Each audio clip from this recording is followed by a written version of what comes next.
Good afternoon, everyone. Thank you very much. You're very welcome here to this Youth Mental Health and Wellbeing Programme workshop. My name is Paul Boylan. I'm one of the Programme Managers with the Special European Union's Programmes body. So thank you to those who have made the journey for this afternoon to here. Thank you very much for coming along. I know that we have snow forecast, so I will keep an eye out the window as the proceedings progress today, and we'll make a call if it looks like it's starting to get bad. First of all, just some logistics. The facilities, the bathrooms are just out the door on the right-hand side. Please feel free to go as and when you need. The fire alarm is not scheduled. If the fire alarm does go, we're down the stairs and out to the Tesco car park. We have Wi-Fi codes on the table. Please feel free to use those. We also have name badges, and we have dots for certain people. The dots denote that you're looking for a partner, and this is very much what today's about as well, an opportunity to network and find partnerships. We will be recording this workshop, so it will be uploaded to our website around 7 days after the event. The slides will also be available after the event. The agendas are on your table, so you can follow along the proceedings. So without further ado, I'll get on and hand over to the Acting Director of the Secretariat, and that is Declan McGarrigle. Thank you.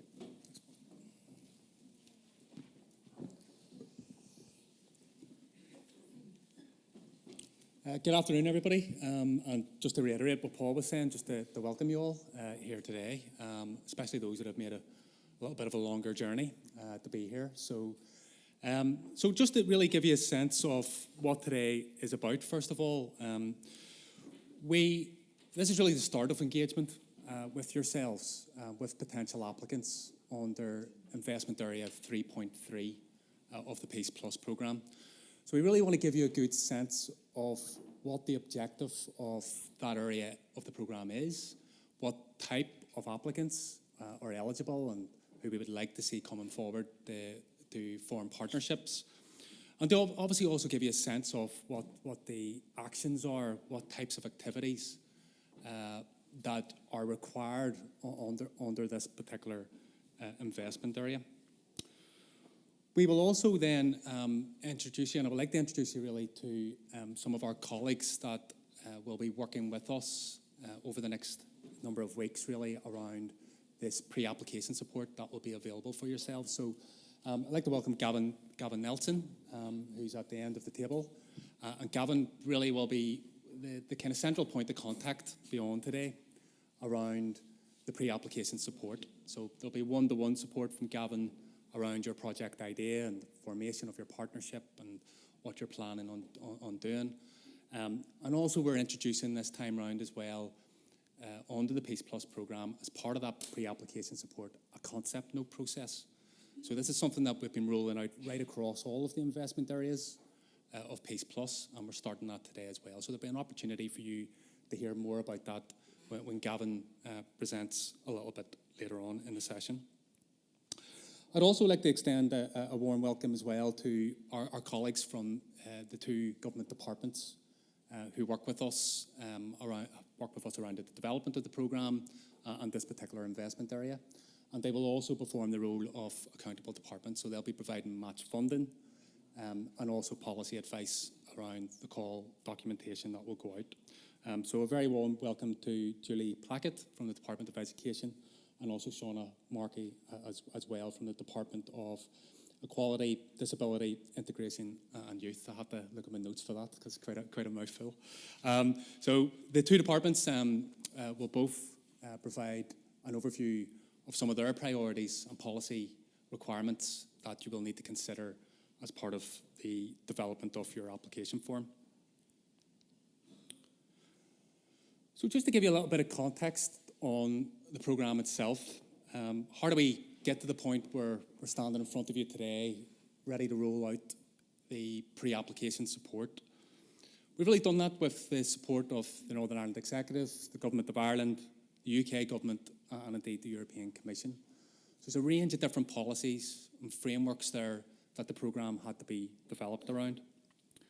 We also, of course, had extensive engagement with key stakeholders and citizens through a number of consultation exercises a number of years ago, and that all fed in to the development and what you see really in terms of the 6 thematic areas and the range of investment areas that the programme is based around. Peace Plus will have a renewed focus really on peace and reconciliation, on peace and prosperity. So we no longer have 2 separate programmes, a peace programme and an Interreg programme. It's now one single peace programme, which encompasses projects and activities that not only deal with the peace and the issues around good relations, but also around that wider prosperity in terms of economic and territorial development. As I said, there was widespread engagement, and hopefully many of you were involved alongside us in terms of attending events and engaging with us, as we developed the programme a number of years ago and up to really last year. We had, I think, over 400 survey submissions overall, and we had a statutory public consultation in 2021, which really rubber-stamped the content and the development process in terms of the 6 thematic areas that are there. We also, as I said, work very closely with our colleagues in the government departments, both from a policy point of view, but also in terms of developing the information that we're presenting to you today, and also the call documentation when that launches formally in a number of months. So those bilaterals and that engagement has continued and will continue over the next period of time. So the programme itself, the programme area is Northern Ireland and the border counties of Ireland. But you can see at the end there, the last bullet point, that there is potential where it can add value and impact to people and organisations within the programme area. There is the potential to include partners from outside that programme area within your project. It's just important to make that point. You have to make the case for it. The value of the programme is in excess of €1 billion, so a really significant investment from the European Union, and indeed the 2 governments, North and South, and the UK government as well. And there's 6 themes that the programme has been based around, and 22 investment areas. So there's quite a wide spread of activity, and I would encourage you to look right across the breadth of that activity and those investment areas, as well as obviously focusing in on what we're going to be talking about today. So you can see theme 3 just highlighted there, and we're here today to provide you with information and to start the process in terms of that pre-application support on investment area 3.3, youth mental health, and that sits under that theme 3 pillar. But each of those investment areas, including 3.3, will have separate calls for application. So there's a whole range of activity that we've been rolling out in relation to that. You can see, I think this is the 8th workshop that we've held on 8 separate investment areas now, and that will continue to be rolled out over the course of the next number of months. So please do engage where you think there might be relevance for any project idea that you have, or any relevance indeed for your organisation. The other themes in terms of theme 1, building peaceful and thriving communities. There's a lot of activity there in terms of local action plans, so at a local level, and the local authorities at the minute are out co-designing their local action plans with local communities. So again, that's something that you can get involved in now, and we would encourage you to engage in. But you can see there's a range of other investment areas there, whether it's shared space in terms of re-imaging communities, or projects at a more regional level, as well as small-scale projects up to €100,000 in terms of their total budget. You also then see theme 2 in terms of economic regeneration and transformation, in terms of skills and support for SMEs. Theme 4, healthy and inclusive communities, collaborative health and social care projects, rural regeneration and development, where things like social isolation and issues pertaining to and challenges that are there for rural communities are very much being brought to light, and projects will have to deal with that. Also a focus on victims and survivors. And then theme 5, supporting a sustainable future. So there's a range of different investment areas there around climate change mitigation, whether that's energy, whether that's biodiversity, the marine and coastal environment, or indeed transport. And finally, theme 6, which is building and embedding partnership and collaboration, where there's a strategic planning investment area where, again, if you're looking to address challenges that are there on north-south basis, there's projects that can respond to issues and challenges. And also then, again, some fairly small scale, those projects up to €100,000 on a cross-border basis in terms of investment area 6.2. So there's a programme overview document on our website, and I would encourage you to look at the detail around each of those to see where you might fit. It's also useful just to give you a little bit of sense of the project life cycle under PEACEPLUS. And some of you will be very familiar with this, from the Peace 4 programme or any other European programme that you've been involved in. But what's new this time around is really this pre-application support. This is something that's been brought in for PEACEPLUS. It came up during the consultation process when we were getting feedback that this was really something that I think projects and potential applicants required and needed. So it's very much in response to that. So the pre-development, pre-application support really is at the top there. That's the start of the life cycle of a project.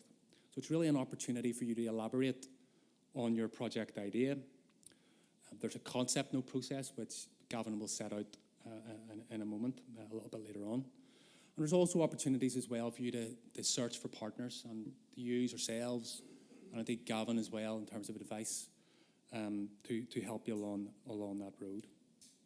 The call then will formally launch, so then we move into the formal stage, and then that's when you'll obviously submit your application.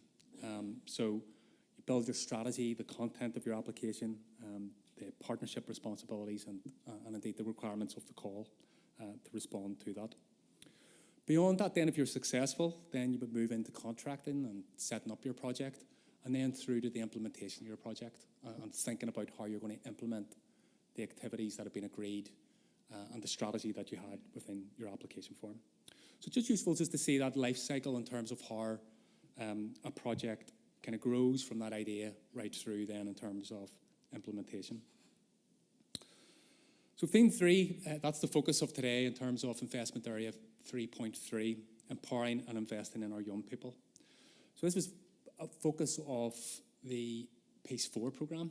Some of you may well be involved currently in projects or have been involved in projects in the past. And there was obviously a real need when we went out and consulted, to continue that focus, to maintain that focus on young people, children and young people. And that's what theme 3 is about. And you can see the various areas. We had a workshop this morning, some of you I think were there at, on shared learning together in terms of the education programme. But we also have had workshops and support for 3.2, which is the Peace Plus Youth Programme. And indeed, that's another call that we'll be launching in the months ahead. But today it's about 3.3, the Youth Mental Health and Wellbeing Programme, and that's what our focus is on. So what is this area of the programme about? Each investment area has what we call a specific objective. So the specific objective for the youth mental health and wellbeing investment area is to enhance the capacity of children and young people to form positive and effective relationships with others of different backgrounds, and for them as young people to make a positive contribution to the creation of a cohesive society. So that's what you'll see when you're applying, if you are coming through with a project, and indeed through the concept note process. That's what you're trying to respond to at a very high level, objective level. What do we want to see coming forward? And again, at a high level, we want projects really to build on the learning from some of the pilot activity and projects that were there under Peace 4. We want non-formal activity involving cross-community and cross-border collaborative approaches. So it's very much thinking about cross-community, cross-border, where it's relevant, partnership and how you respond in terms of activity for young people. Projects do need to make a considerable contribution to peace and reconciliation through building that resilience in children and young people. It's about improving the understanding of youth mental health and wellbeing issues and indeed approaches around that. And it's also about sharing of best practice across the programme area and potentially beyond. When you consider there may be partners from outside the programme area that have high levels of experience and relevance to the subject matter. And it's about delivering that then in terms of the wider youth sector. And it's about identification of effective referral mechanisms. And how do we expect that to be achieved then? And again, thinking about your own project idea, or coming away from today, it's thinking about the types of models that might respond to the overarching objectives of what's been set out in the programme overview document, which will go out in the call. So about accessible, age-appropriate, innovative and integrated models that are focused on social, emotional and environmental well-being.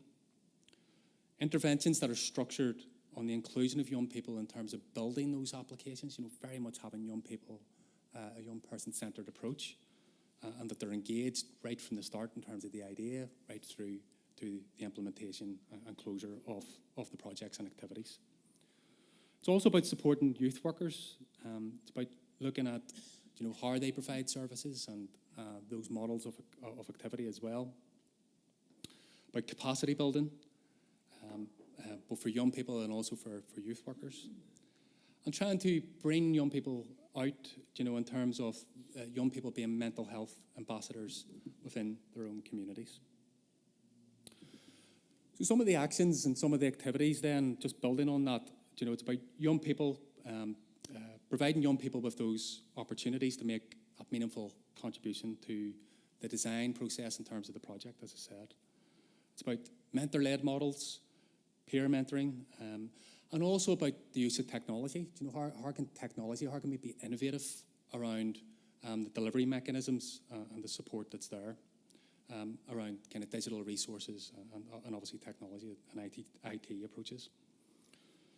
And it's about incorporating, as I said, innovative approaches to non-formal education and development with a youth mental health focus.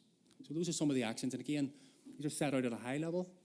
And it's about using the next period of time really to start forming ideas and forming your projects around this. It's also important to note, as with previous PEACE programmes, there is a results focus. So there is a focus on output and result indicators. So the programme wants to support through this measure regional level projects, projects that are strategic in nature and in terms of their partnership, and incorporating a range of different participants then in terms of the overall indicators. So it's also about programmes that are developed and delivered on a cross-community and cross-border basis where there's relevance there.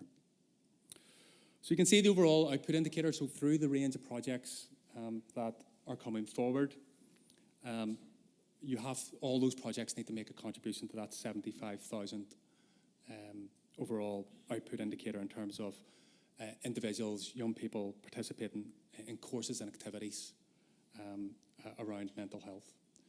And then out of those 75,000, we would expect some drop-off in terms of those completing.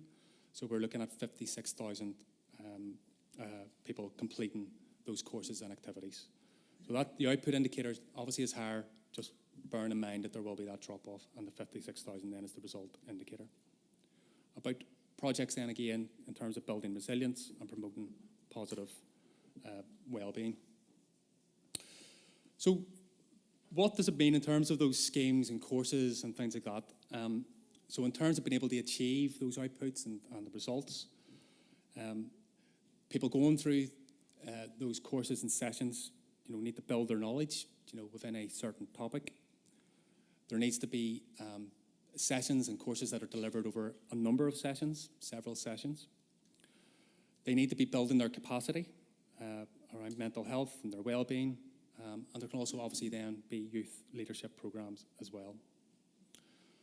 And it's also about raising awareness of local support services and also the social inclusion model of practice, both at a group and individual level. In terms of measuring those output and result indicators, in order to be eligible in terms of what you're coming back with, Participants need to be in the age range between 9 and 25. There can be no double counting in terms of those participants that are going through. So they can't attend more than one training program at the same time. So there's different projects here. That it has to be a unique individual going through one of the series of sessions in order to be counted. And as I said, participation means started within the project in terms of leading towards that output indicator. But the result indicator is about completers. It's about the numbers actually completing the activities. And it should be recorded through databases and certificates. And again, we'll provide more information on that as processes develop. We obviously are encouraging the cross-border dimension. I think, obviously the added value in terms of this activity comes through that. But cross-community obviously is absolutely integral in terms of a peace program. So in terms of those sessions and the courses that individuals are going through, just to reiterate some of the messages around that, it is about enhancing positive and effective relationships among people from different backgrounds. And it's about contributing to the creation of a cohesive society. So again, that's the overarching objective here. And that's what you really need to be starting out and focusing on. That's what makes this different, in terms of being a peace program, where the added value of PEACEPLUS is going into the future. So it's, again, about improving those skills, coping and resilience, performing and sustaining positive relationships between people of different communities and with their different peer groups, improving self-confidence of those individuals going through, and a greater sense of their role within the communities that they come from. So that just gives you a sense at a fairly high level of some of the requirements around this particular investment area. We are going to take some questions at the end of today's session, so I would ask, as we're going through the various presentations, whether it's from myself or the two departments and indeed Gavin later on, if you do just make a note and we'll come to you at the end, and there'll be a lot of opportunity then to ask questions and for us to get into a discussion. So at this point, I'm going to pass over and welcome up Julie Plackett from the Department of Education in Northern Ireland. And Julie's going to provide an overview of some of the policy priorities from the Department of Education for this particular area of the programme. Julie, thanks very much.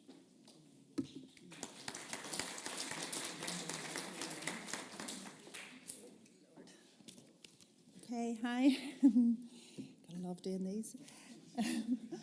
Okay, so really I'm going to sort of set the context and then sort of, as you've said there, the sort of key areas that would be relevant from a Department of Education point of view. So as we can see, that's who I am. So I am the lead in the Department of Education's pupil support team, and together with colleagues in the youth team, Andrew Bell and Liam, who you'll have heard from this morning. We've worked closely with SEUPB and with Southern colleagues to secure PEACEPLUS funding for youth mental health and wellbeing in the development of this call document. So the purpose of the presentation is to set out the Northern Ireland context in the investment area 3.3. The presentation seeks to provide you with a high-level overview of the policy perspectives that should be reflected in your response, in your call to the call, and be helpful in developing your applications. So I'll outline the DE's vision and broad priorities and where youth mental health and wellbeing sits with the programme for government, when we get a government. Our role as the accountable department within this specific call then, and point you to the policies and strategies that are relevant for the funding call. So the Department of Education, as I'm sure you will be aware, is one of 9 Northern Ireland departments and has responsibility for setting policy and strategy for the Central Administration of Education and the related services in Northern Ireland. Our remit includes early years, primary and post-primary education settings, and youth services. DE also has responsibility for leading on the Executive's Children and Young People Strategy and its childcare strategy.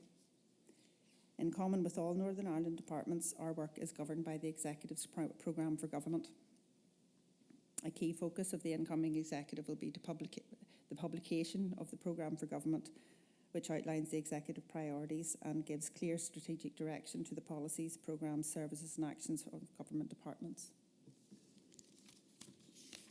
Okay, so the programme for government, draft programme for government, should I say, begins with the draft framework of outcomes, statements of the societal wellbeing, which together are intended to capture the range of things that experience and research suggests matter most to people in Northern Ireland. There are 9 interrelated outcomes, and much of the Department of Education's work is focused on the outcome: our children and young people have the best start in life. And for those of you with an eagle eye, that'll be the gold-coloured one at the top. It's going to be difficult to read. This includes ensuring the access to high-quality education to equip our young people with the skills to help make the best life choices. Ensuring our children and young people have good health, quality physical environments and space to play, opportunities for cultural and artistic expression, and to make a positive contribution to society and protection from violence and harm. Together with the Department of Health, Economy and Agriculture, Environment and Rural Affairs, we contribute to the outcome to enjoy long, healthy, active lives.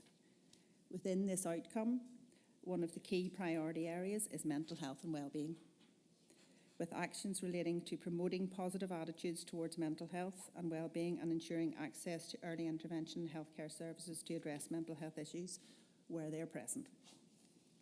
In relation to education, this means providing children and young people with the knowledge and skills to ensure positive mental health and resilience, as well as support for those suffering with mild to medium mental health issues and referring them to other support services. This is the focus, obviously, of this call. Okay. So the Department of Education's vision then, it is within the context of the programme for government that DE's corporate plan from 2023 to 28 sets out strategic direction and drivers for the department over the next 5 years. The department's vision is that every child and young person is happy, learning and ready to succeed, as you can see there. This is a draft corporate plan, but it is available on the department's website, and the department is currently finalising the plan, drawing on responses from a public consultation which closed in November. The plan content may be subject to some change, but it will commence on the 1st of April, and any amendments aren't expected to be significant. So in terms of looking at that as a key document, it's there as a draft at present online. The Department of Education's strategic priorities then, the draft corporate plan sets out 5 strategic priorities to help guide the department towards achieving the vision. So the 2 relevant strategic priorities for this call then are helping all our children and young people where they need support for their learning and well-being. This includes ensuring children and young people enjoy active lives and healthy minds, and our emotional health and wellbeing framework, jointly developed with the Department of Health, is an important contributor to this. The other strategic priority, is inspiring all children and young people to make a positive contribution to society. This strategic priority with the commitment to encourage children and young people from different backgrounds to engage together and to build societal cohesion and learning and understand, respect and celebrate difference. It is within this context that the PEACEPLUS investment area has been developed. Okay, so in terms of youth mental health background then, there's some statistics there that I'm sure you are all very familiar with, being in the room as you are.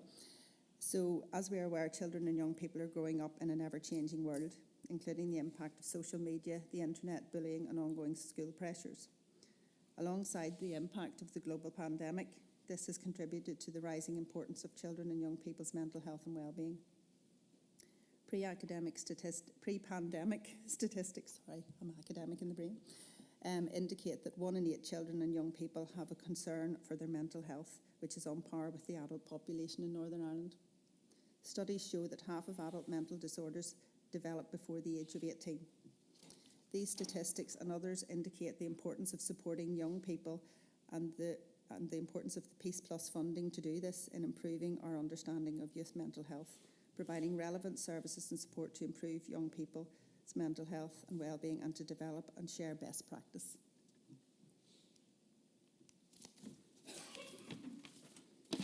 Okay, so the Department of Education then, as an accountable department, the role, accountable departments in both the North and South have a distinct role in PEACE programmes. For Investment Area 3.3, the Department of Education is the responsible department for Northern Ireland. Key elements of our role include working with SEUPB to develop new programme content at the beginning of each programming period, ensure alignment of the programme themes, investment areas with departmental priorities and requirements, and the importance of ensuring the work continues after PEACE funding ends. Ensuring the regularity and value for money for projects and for accounting, and providing assurance to the Minister or senior civil servant, again when there's no government, that this will be the case. Representing the department's position at steering committee, as well as providing policy advice and observations, including attending the programme monitoring committee in an advisory capacity. Providing cash flow for the relevant programme, including match funding, which I mentioned earlier, and monitoring the implementation and financial updates on approved projects. So now we'll get to the areas that might be relevant to you in terms of strategies. So there are a number of relevant policies and strategies. DE's priorities recognise the importance of supporting young people's mental health, and this is reflected in our strategies and also in other actions we're taking, including the joint funding of the Mental Health Champion Post. The range of key policies and strategies that DE deliver within, which resonate with the 3.3 funding call and would be worth considering throughout your design of your programme and application process, include the Northern Ireland and Young People's Emotional Health and Wellbeing and Education Framework, which is my area, and it was jointly designed by the Department of Health and the Department of Education to promote health and wellbeing for children and young people in education and youth settings. There's also then the Department of Health's Mental Health Strategy, which sets out the future strategy direction for mental health services in Northern Ireland for the next decade. There's the Children and Young People Strategy, which aims to improve the lives of children and young people, and encourages cross-departmental agency, community and voluntary sector work to achieve this. And given the investment areas relate to youth work interventions, the priorities for youth, the current DE policy for youth work in Northern Ireland. And these documents can all be accessed on the Department of Education and the Department of Health's websites accordingly for you to consider. Okay, so the Department of Education's youth work policy then. So the value of youth work as an educational process is widely recognised. For many children and young people in Northern Ireland, the opportunities for friendship, meaningful relationships, the acquisition of new skills and the growth of confidence and self-esteem provided by the youth service are a vital element to a lifelong learning process. Youth work in Northern Ireland is informed by our priorities in youth, the 2013 policy, which sets out the strategic aims of youth work in support of the DE vision. In Northern Ireland, the age range for youth service is 4 to 25, with priority age ranges being 9 to 13, and 14 to 18. In response to a growing issue of poor mental health in young people, the youth service in Northern Ireland has already developed innovative programmes to support young people and to help develop resilience.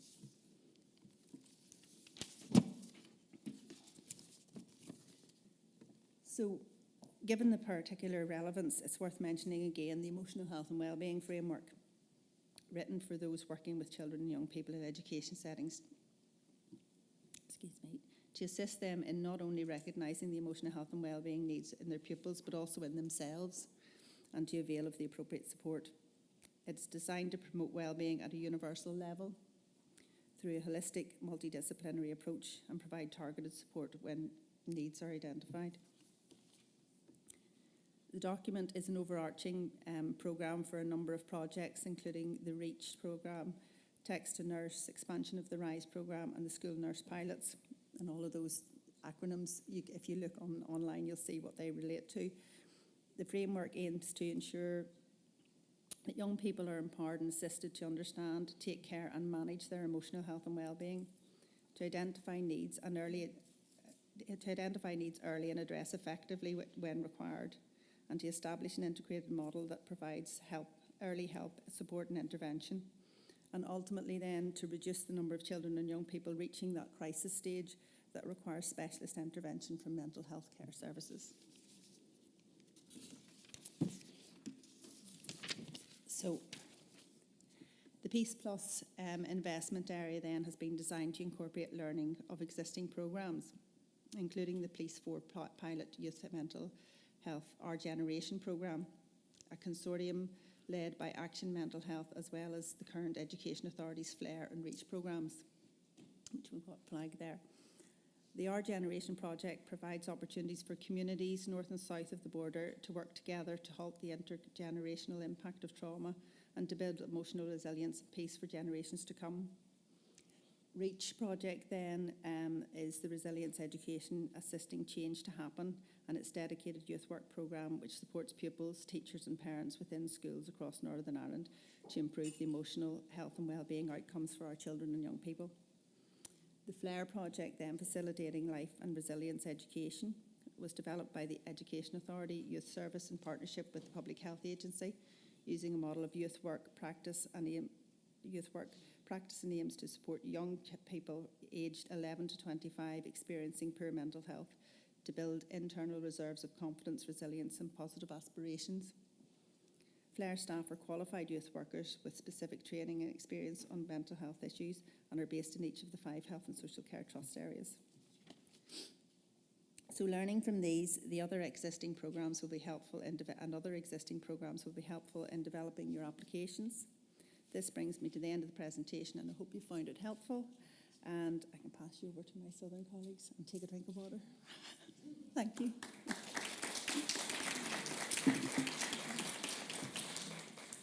Thanks very much, Julie, for the presentation. And just to remind everybody that the presentations and the video will be available after today's event, so you can go back and refer to that, particularly some of the information on strategies and policies, because they're the things that really will be relevant in terms of your concept note and then ultimately your application form in terms of just making the links there.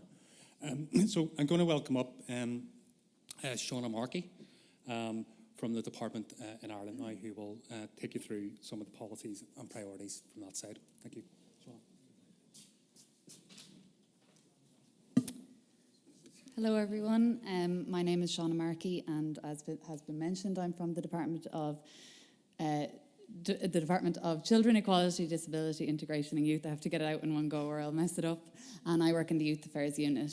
And so, has been mentioned, we'll be the Southern Accountable Department in relation to this investment area.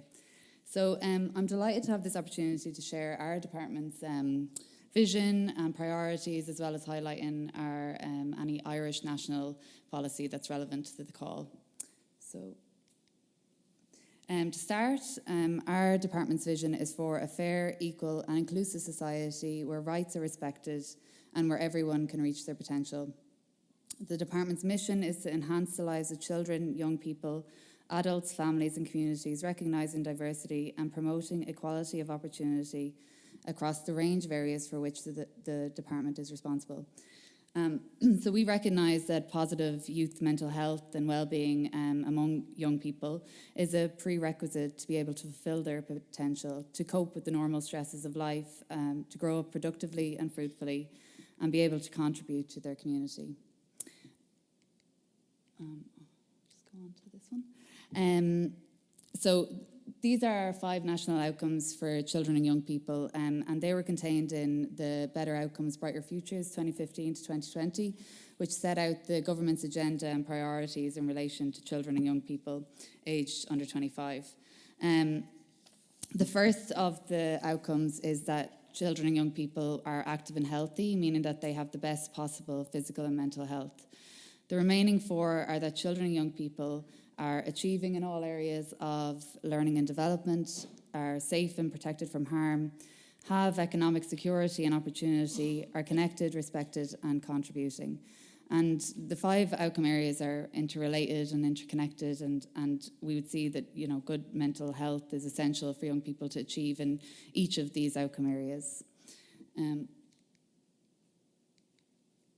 The new policy framework for children and young people is due to be launched in the coming months.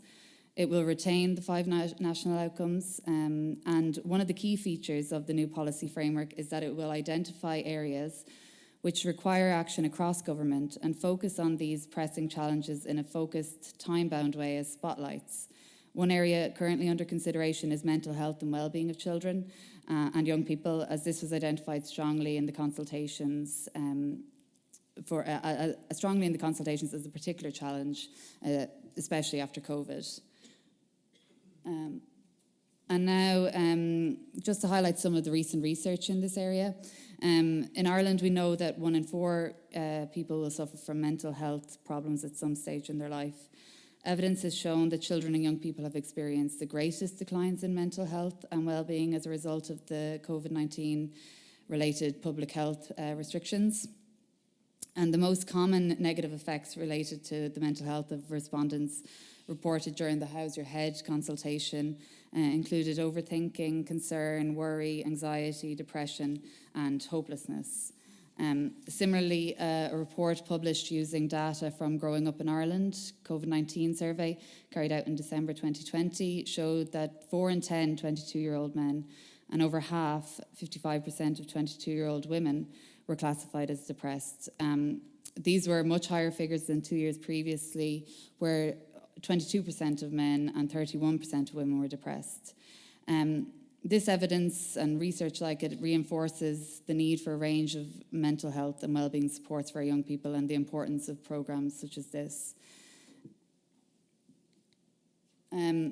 So while youth mental health is largely the policy responsibility of the Department of Health, the youth sector has an important role to play in fostering well-being and building resilience. Young people need a safe, supportive community environment in order to promote their well-being and to fulfil their potential. This view is reflected in the report of the Task Force on Youth Mental Health, which was published in 2017. And it found that youth mental health is a multifaceted issue that calls for a broad perspective rather than a narrow health service focus. This means that more people from the community, family, friends, and those working with young people need to understand more about mental health and how young people can be best supported. The ability to access supports in non-mental health centres has also been found to limit the stigma associated with accessing mental health services. This report also recognised the importance of clear referral pathways across and between services, and this will likely be reflected in the call document, where we would encourage and like to see improved linkages between youth services and mental health service providers, and the identification of effective referral mechanisms. So there are a number of relevant strategies in this area that I would like to draw your attention to and that would be worth considering as you prepare your applications. The first is the Department of Health's Sharing the Vision, Ireland's national mental health policy, and this aims to enhance the provision of mental health services and supports across a broad continuum, from mental health promotion, prevention and early intervention to acute and specialist mental health service delivery, and this runs from the period 2020 to 2030. Healthy Ireland, which sets out to achieve an Ireland where everyone can enjoy physical and mental health and well-being to their full potential, where well-being is valued and supported at every level of society and is everyone's responsibility. The framework sets out a commitment to support and link existing partnerships, strategies and initiatives that aim to improve the decision-making capacity of children and young people through strengthening self-esteem, resilience, responses to social and interpersonal pressure, health and media literacy.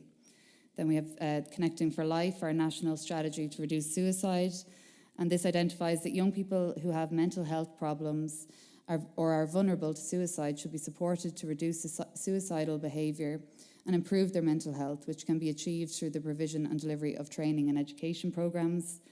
And finally, I'd like to mention our national strategy on children and young people's participation in decision making.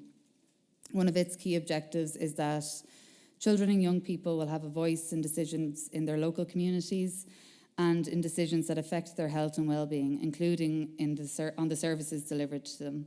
So we would encourage you to show how you're involving young people in the design of your programmes, and you'll also see this reflected in the call document when it's published. That's all from me, so thank you so much for listening, and if you have any questions, I'll be happy to answer them. Thank you.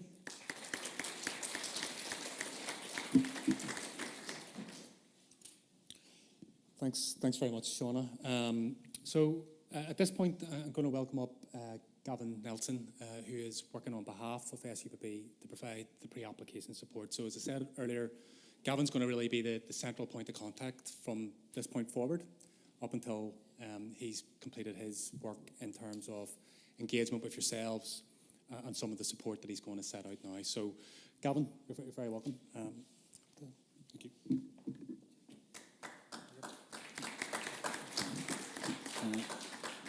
Well, thanks very much, Declan. I suppose I should probably warn you, I've got the last slot of the day, and Paul's warned you about snow, so please don't blame me if any snow comes falling down. So thanks very much. I'm Gavin Nelson from an organisation called Third Sector Connect, and we're delighted to be supporting SEUPB with the pre-development support process for this investment area. As has already been mentioned today, there'll be €25 million for this call and probably 2 or 3 successful projects going through it. The key objective of this area of the PEACEPLUS programme is to enhance the capacity of children and young people to form positive and effective relationships with others of a different background and make a positive contribution to the creation of a cohesive society. So today I'm going to go through the pre-application support that will be available to you, well, I suppose from now and over the coming months. I'll discuss the concept note and how you can build a strong proposal. My email address is going to be located throughout this document, so please feel free to contact me immediately. I won't get back to you now as I'm at the podium, but I will get back to you as soon as I can, and I will be available afterwards today. So, in advance of the call, there are opportunities for your organisation to receive support. So, I suppose the very first thing that we should discuss is you've been given a good outline of the programme today, and it's important for you to go away and identify early on if investment area 3.3 is a good fit for your organisation and you think it's something that you want to pursue. If not, it might be something that we can sit down with you and we can look to signpost you to another area. And then we recommend that you use opportunities like today to network with other organisations, where I know that some of you have been here all day. You had an opportunity over lunchtime and there'll be time after the day that you try and build those partnerships and you look to see, are there opportunities to collaborate? Can you share ideas with each other? The SEUPB have a dedicated web page for 3.3 on their website, and there's a partner notice board. So I know from looking at it today, there's quite a few organisations have signed up there, and I would encourage you to get onto that. And then I suppose mainly today, we're here to support you. There is an option to speak to us about the outline of your project prior to completing the concept note, and we encourage you to take up this early engagement opportunity. And then 4, once you have completed your concept note, we'll schedule a meeting with you where we'll sit down and we'll discuss ideas with you about how your outline, how your project might be strengthened.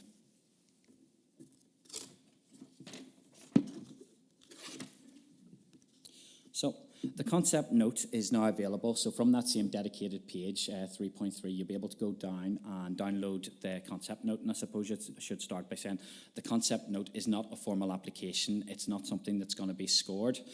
It'll cover some of the questions that are in the call, but not all of them. And I suppose the idea behind the concept note is it'll help you put in place the foundations of your project so you're better prepared when the call does come around. So any organisations that are interested in becoming a lead partner under Area 3.3, you may complete it and submit that concept note to us. So I'll discuss the concept note a little bit further on. And the next slide, I'll tell you about the deadline. So what to expect from the concept note? It's a short form. There's about 3 pages and a couple of pages of guidance. So the concept notes with a section for you to complete on your project, a few details around yourself, which are all very self-explanatory that you'll be able to fill in. And then following on from that, the concept note will consist of 5 questions. Each of the questions are about 500 words long, and we ask you to try and be succinct and to try and stay to that limit, to work out and develop that discipline where you're able to convey to us your ideas in those 500 words. And as mentioned today, there is advice available pre-completion, so if you want to contact me immediately, feel free to take up that service and we can discuss it before you complete that concept note. So The concept note is due on the 28th of February this year and by midnight. So my email address is down there. So if you want to access it there, or it'll be on the presentation that gets put up online, and it's already on the Investment Area 3.3 webpage. So now I'm just going to go into the questions detailed in that concept note for you, give you a little bit more information. Oh, sorry, I've just noticed that slide didn't change. Okay. So the first question provides you with an opportunity to tell us about your project. As with the other questions, there's a word limit of 500 words for your answer. So what we want you to tell us is, how has the need for your project been identified? What data, what insights have you gotten that you'll be able to inform us that there is a need for your project? What are the main activities that your project is going to deliver? So the activities could include sport, outdoor education, drama, music, culture, language, a variety of ways of engaging young people between the ages of 9 to 25 years old. And then we also want you to tell us, how does your project align with PEACEPLUS and what it's trying to achieve, and specifically Investment Area 3.3.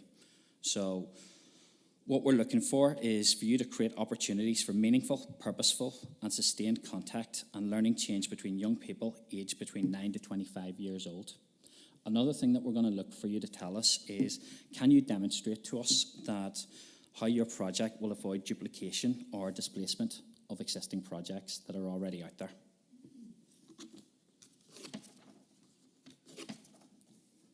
So here's an example of some of the things that successful projects might include. I know Declan had mentioned something similar earlier on. So we're looking for successful projects will be the ones that can provide opportunities for young people to contribute meaningfully to project design, including but not limited to advisory groups. Those successful projects will be the ones that incorporate innovative approaches to the mentor-led model. They'll facilitate peer learning and support. And those projects that are successful, they'll also be the ones that are able to embrace and utilise digital resources, including social media, applications, podcasts, and just general ways of looking at technology out there that you might be able to utilise to engage with young people. So the successful projects will also be the ones that embrace innovative approaches to non-clinical, non-formal and have a youth mental health focus. So don't worry about taking all these down. It'll be in the presentation that goes up online later too.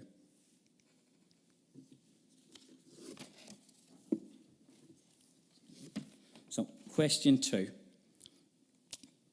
Question two is an opportunity for you to tell us about your project's anticipated outputs and results.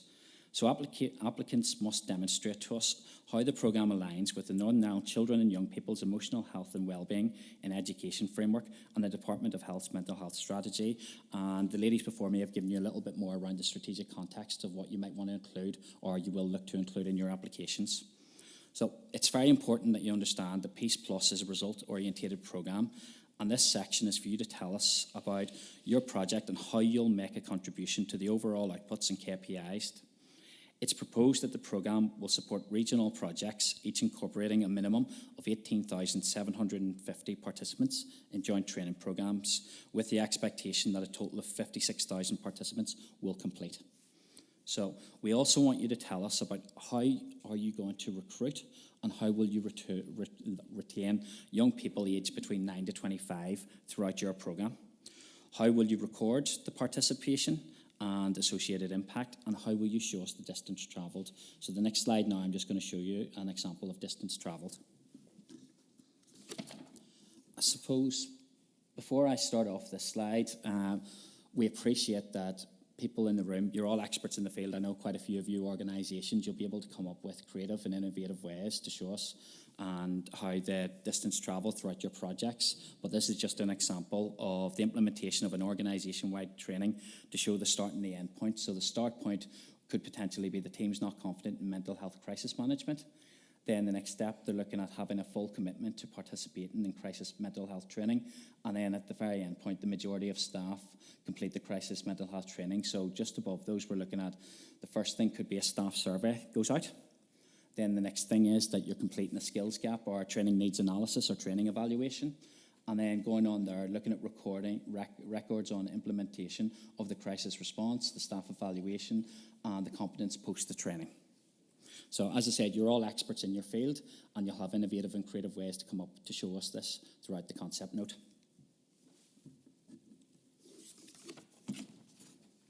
So the next question, question 3 again, yet again it's 500 words, and this is an opportunity for you to describe to us how your project is cross-community and cross-border. So where is the project? What are the demographics, community characteristics?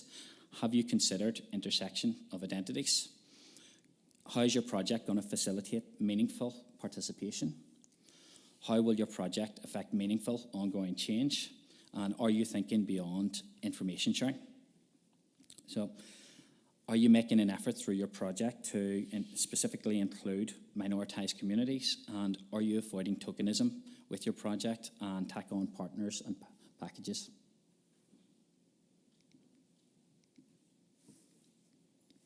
So, question 4, yet again, it's 500 words. You're probably sick of me saying that by now.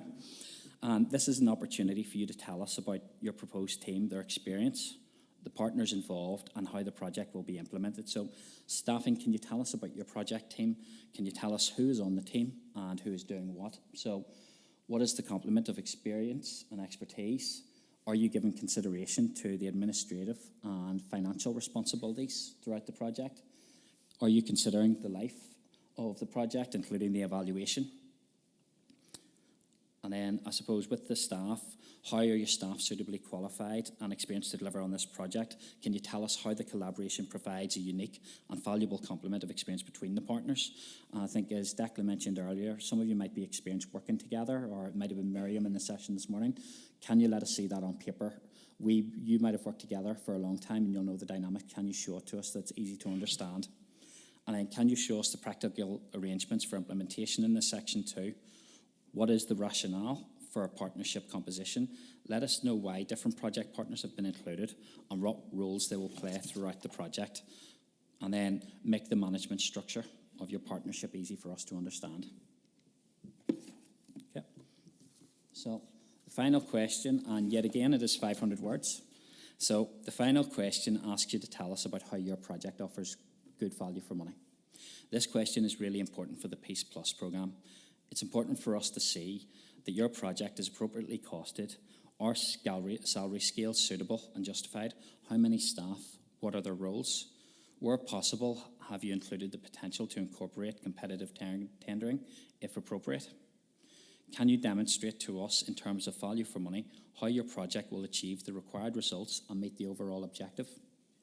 So can you provide us with detail too on the exit strategy for the programme, including evidence of the durability of the outputs and the results of the project? So, for example, what is the long-lasting achievements beyond the duration of the project? Can you please outline to us the strategy proposed to secure the long-term impact of the project? And that's the final question from the 5. So what I just wanted to discuss with you now is a little bit about lead partner. I am conscious that there's probably a few organisations in the room that have had the responsibility of being a lead partner and the experience of it before, but I just wanted to go through some of the roles and responsibilities of anyone who might be interested in it. So I suppose the first thing, it's the overall coordination of the project. You're responsible for submitting the application, successfully implementing the project, and you'll be responsible for managing your partners and activities that they'll be leading on. The financial management, so you'll be ensuring there's budget control in place, you'll be the one making claims, ensuring that you have sufficient cash flow to deliver the project, and you'll be accepting risk in the ineligibility or the failure to meet targets. Reporting, this is a very important one. You'll be responsible for all of the reporting. You'll be the one keeping records on the results and the output achievements of your project. Communication. Not only will you be the main point of contact for the partners involved in your project, but you'll also be the main point of contact for SEUPB. And then training, so you'll be responsible for delivering any training involved in the project, and then policies and procedures. It'll be your responsibility to ensure that you have these in place, so for example, safeguarding. And then I suppose just overall, you're the one taking responsibility for the successful design and delivery of this project. So just a few other things for you to bear in mind. So, have clarity of purpose. It's been mentioned already today. It's youth mental health and wellbeing, but you must have a laser-sharp focus on peace building and good relations in the project. Take time to build your partnership today. Give you an opportunity. There might be time at the end of this afternoon for you to hang around and have a chat with a few others. And when you are getting your partnership together, are you clear on who's doing what, why they're doing it, and are Are they the most suitable partner for you to be working with? Be realistic on what you will deliver. So I know we all like to be aspirational, but don't bite off more than you can chew. Can you really deliver on a large project this scale as a lead partner, or might you be more suited to being a partner in another project? And then just finance again, as mentioned in the last slide. Can you consider the cash flows and factor risk into your budget? So what next? So here are the timescales. As mentioned earlier, pre-development support is already available now, so my email address is again on that slide. So if you want to contact us before you submit that contact note, we'll be able to provide you with feedback and discuss your idea with you. The concept note is mentioned earlier too. It's available for download now on the SEUPB website on the dedicated page for 3.3, so you'll be able to see that. Once you fill in your concept note and you submit it to me before midnight on the 20th of February, we will then aim to give you feedback within 15 working days. And then once that concept note is received, further support will depend upon both the fit and the quality of what is outlined in your concept note. So I suppose at this stage, we're just dealing with the concept note, which is high level. And in advance of the call, you will have those documents listed available on that page, and the programme overview is available now. But I just wanted to finish and sort of conclude by saying the pre-application support from the feedback so far, it's a really good way for you to engage, and I would really encourage you to take up this early opportunity of engagement, because we're here to help and we want to try and help you as best you can. The 5 questions that are listed in the concept note, if you're succinct and you can be clear and you can give us a good picture of your project, we'll be able to provide you with feedback. And my job, our job, is to ensure that we give you the best feedback possible so that when the call does come out, you're in the best possible position to be successful. So we'll do our utmost to try and help you and support you through this. And I know from speaking to a few of you earlier and knowing some of the organisations that you're all doing great work in the field already. So let us try and help you as best as we can. And that's it from me. Thank you very much.